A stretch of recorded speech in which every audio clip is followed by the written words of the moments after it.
Assalamualaikum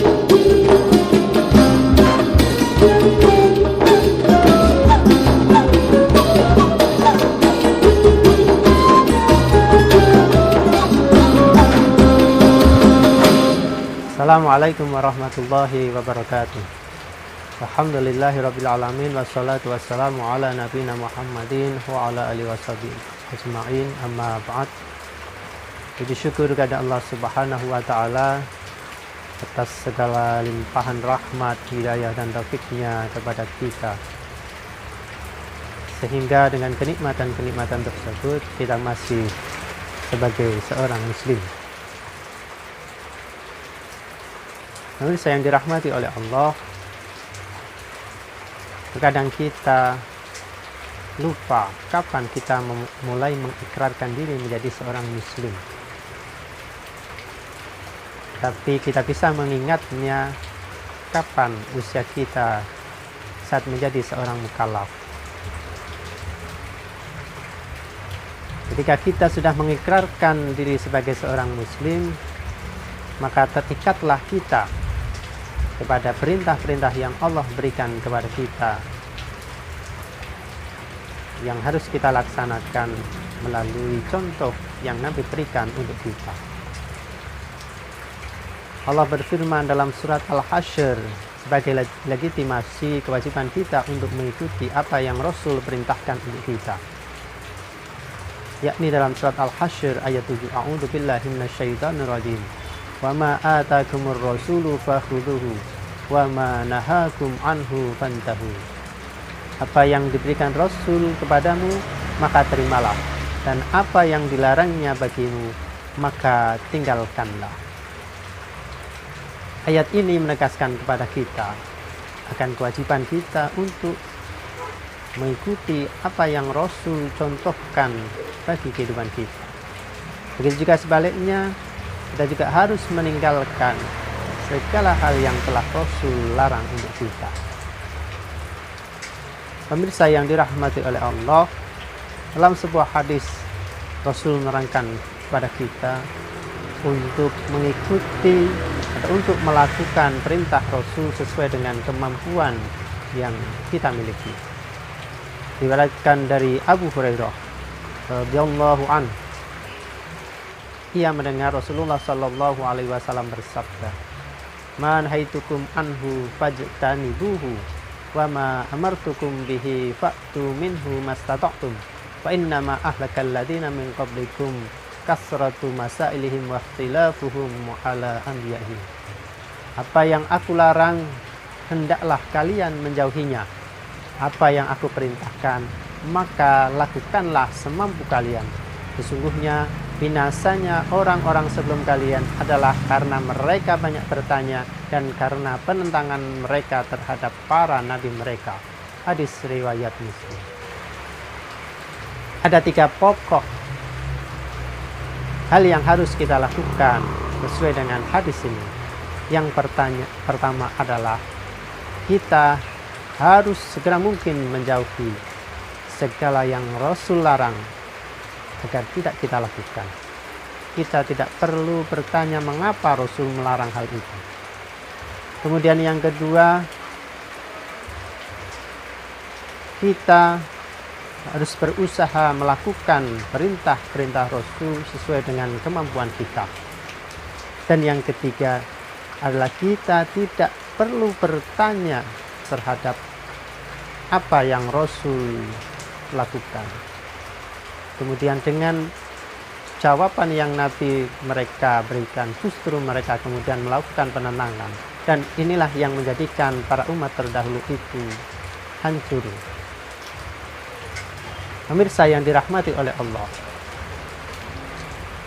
pada poin yang ketiga, para ulama memerinci apa sebenarnya pertanyaan yang dilarang untuk kita ajukan. Ada 3 hal bentuk pertanyaan yang memiliki hukum yang berbeda. Yang pertama, jika kita sebagai seorang yang tidak mengetahui atau bodoh terlebih tentang agama, maka menjadi sebuah kewajiban bagi kita atau berhukum fardu ain untuk bertanya. Misalnya bertanya tentang bagaimana tata cara wudhu, bagaimana tata corak, bagaimana tata cara puasa, hal-hal yang batalkan puasa, dan pertanyaan-pertanyaan yang lainnya. Ini diperkuat dengan kewajiban yang Nabi bebankan kita untuk menuntut ilmu, yakni thalabul ilmi fardhatun ala kulli muslimin wa muslimah. Menuntut ilmu adalah sebuah kewajiban bagi seorang muslim laki-laki maupun muslim perempuan. Kemudian yang kedua, bertanya untuk memperdalam pemahaman agama. Bertanya dalam hal ini dikategorikan sebagai fardhu kifayah. Jadi tidak menjadi hal yang diwajibkan untuk kita, tetapi kita bisa bertanya kepada orang lain, orang yang memiliki kemampuan yang lebih tahu daripada diri kita. Pemirsa yang dirahmati oleh Allah, kemudian yang ketiga adalah menanyakan sesuatu yang tidak wajib bagi kita untuk mengetahuinya.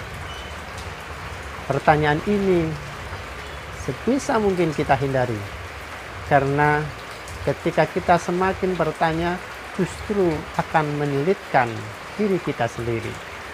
Tentunya kita masih ingat ketika Nabi Musa memberikan perintah kepada umatnya, yakni perihal adanya peristiwa kematian seseorang yang belum diketahui siapa pembunuhnya.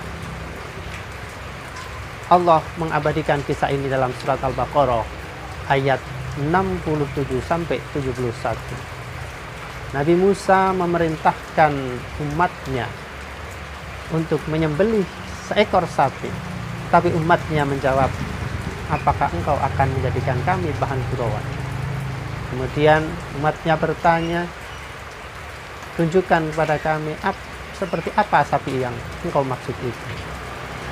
Nabi menjawab, sapi yang tidak tua dan juga tidak muda, di antara keduanya.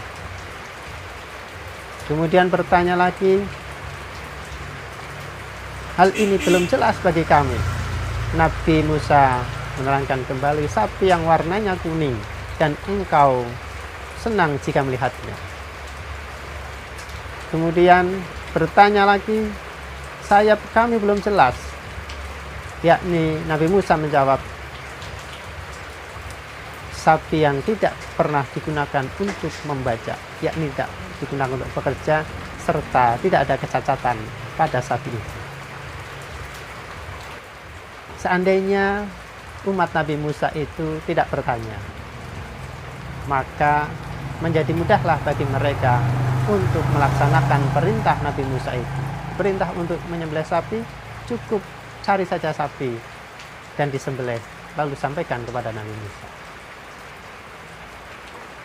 Pemirsa yang dirahmati oleh Allah,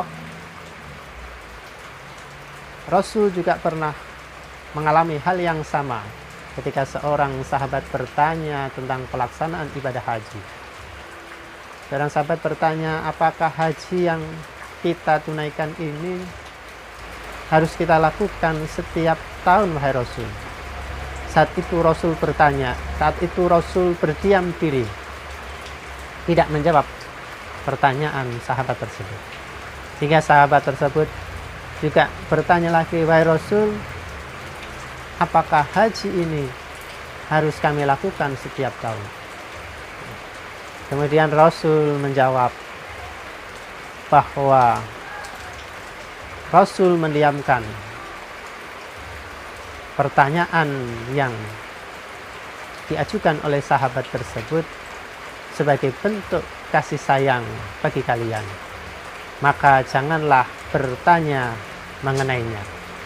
Artinya, terhadap pertanyaan-pertanyaan seperti ini sebaiknya kita menghindari.